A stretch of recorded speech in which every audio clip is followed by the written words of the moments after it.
असां करीम रब पंहिंजे महबूब जे सदके हिन जोड़े खे इंतहाई मुहब्बत वारो पाण में बनाइजां, हिननि खे नेक सालिह औलाद अता फरमाइजां। मुंहिंजा सुहिणा रब करीम जेका जमायत हिन सुहिणे निकाह में गॾु थी आहे, जेके कुंवारा आहिनि मुंहिंजा करीम रब उन्हनि खे नेक सालिह घर वारियूं अता फरमाए, जेके शादी शुदा आहिनि उन्हनि खे पंहिंजे बचड़नि सां इज़त वारी ख़ैर वारी ज़िंदगी गुज़ारण जी तौफ़ीक़ अता फरमाए।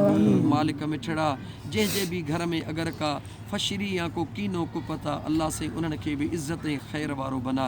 मुंहिंजा मालिक मिठड़ा असां सभिनी जी मग़फ़रत फरमा, असां सभिनी खे आका करीम अलैहिस्सलाम जे सुन्नत आले रसूल जे मुहब्बत ऐं इश्क़ ते सहाबा जे तरीक़े ते हलण जी तौफ़ीक़ अता फरमा। रब करीम हसनैन करीमैन जे सदके मुंहिंजा मालिक मिठड़ा हिन जोड़े खे आबाद फरमाइजां। अम्मा फ़ातिमा ज़हरा सुहिणीअ जे सदके हिन न्याणी जंहिंजो निकाह थी रहियो आहे उन जे घरड़े खे आबाद फरमाइजां, नेक सालिह औलाद सां नवाज़जां। रब्बना आतिना फ़िद दुनिया हसनतन व फ़िल आख़िरति हसनतन व क़िना अज़ाबन नार व अदखिलनल जन्नत मअल अबरार या अज़ीज़ या गफ़्फ़ार या रब्बल आलमीन। रब्बना तक़ब्बल मिन्ना इन्नका अंतस समीउल अलीम व तुब अलैना इन्नका अंतत तव्वाबुर रहीम। इन्नल्लाह व मलाइकतहु युसल्लूना अलन नबी या अय्युहल्लज़ीना आमनू सल्लू अलैहि व सल्लिमू तस्लीमा। लब्बैक अल्लाहुम्मा सल्लि अला सय्यिदना व मौलाना मुहम्मदिन व अला आलिहि व अस्हाबिहि व अहल बैतिहि अजमाइन। अस्सलातु वस्सलामु अलैका या रसूलल्लाह, अस्सलातु वस्सलामु अलैका या हबीबल्लाह व अला आलिका व अस्हाबिका या रहमतल लिल आलमीन। अदा तोखे बि मुबारक हो, मिठड़ा तोखे बि मुबारक हो, अदा तोखे बि इन सॼी जमायत खे बदा मुबारक। साईं तव्हांखे मुबारक हुजे, समन साईं मुबारक हुजे, तव्हांखे मुबारक हुजे, समन भाऊ मुबारक हुजे। अल्हम्दुलिल्लाह अल्हम्दुलिल्लाह। अदा अॼु तूं दुआ घुर असां आमीन चऊं त अल्लाह ताला ही जेका मुसीबत हक़ी सची हो अथव, मुस्लमान सची हो अथव, अॻु में इहे मुसीबतूं अज़ाब उम्मतुनि ते ईंदा हुआ, पर असां हूं मदीने वारे साईं जी उम्मत उन ते अज़ाब ईंदो आहे जंहिंमें नबी न हूंदो आहे।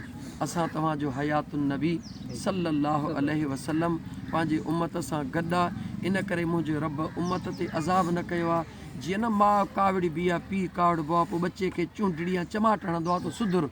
हीअ जेके असां तुंहिंजे फसलनि जे मथां मुसीबतूं आयूं न, हीअ तव्हां असांखे अल्लाह ताला चमाट हणी सुधारे रहियो आहे। त मुस्लमानो ईअं न कयो, ॾाहा थियो, पंहिंजे ख़ुदा जो दर्ड़ो वठो, पंहिंजे महबूब सां पंहिंजे महबूब जे बचड़नि सां प्यारु कयो, अदब कयो, इनशा अल्लाह ताला मुंहिंजो ख़ुदा कंदो त मुसीबतूं सभु टरी वेंदियूं। अदा तूं हिन मुसीबत जे ख़ात्मे जी दुआ घुर, असां सभई आमीन सभई हक़ में दुआ घुर, सभिनी जे हक़ में अल्लाह आमीन अल्लाह आमीन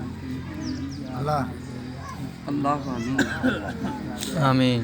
अल्लाह या इलाही अल्लाह से जेका मुसीबत मनाम करे, अल्लाह से असां मुस्लमान फसल के कदे मौला इन्हें के दो आमीन आमीन। सुना करीम रब तू करीम आई रहीम आई तो सत्तार इन गफार मेरा सुना करीम रब तू जिनसे मुस्तफा सल्लल्लाहु सरकार जा उम्मत है मौला, उन जे वास्ते सगीरा कबीरा गुनाह बख्श कर असां जेके अल्लाह से इन ड्रामा सुन सब हथ रखने में काम मौला असां इन हथन जे सदके में रब करीम इन मुसीबत के आमीन अल्लाह सुना करीम रब तू किना हूं को जाऊं बेकार आऊं बदकार आऊं तू जाऊं तुझे महबूब या उम्मत आऊं। अल्लाह मन ममा तो कदम ले अनफुसकुम min khairin tajduhu indallahu wa khairan wa azama ajra wastaghfirullah innallaha ghafurur rahim। subhana rabbika rabbil izzati amma yasifun wa salamun alal mursalin walhamdulillahi rabbil alamin। आमीन ला इलाहा इल्लल्लाह। मुबारक ऐं घोट क़ुरान पढ़ियो आहे, माशाअल्लाह क़ुरान बि उहो जो तर्जुमो करदा हाँ ठरी पियो। मुबारक अदा सॼी जमायत खे मुबारक।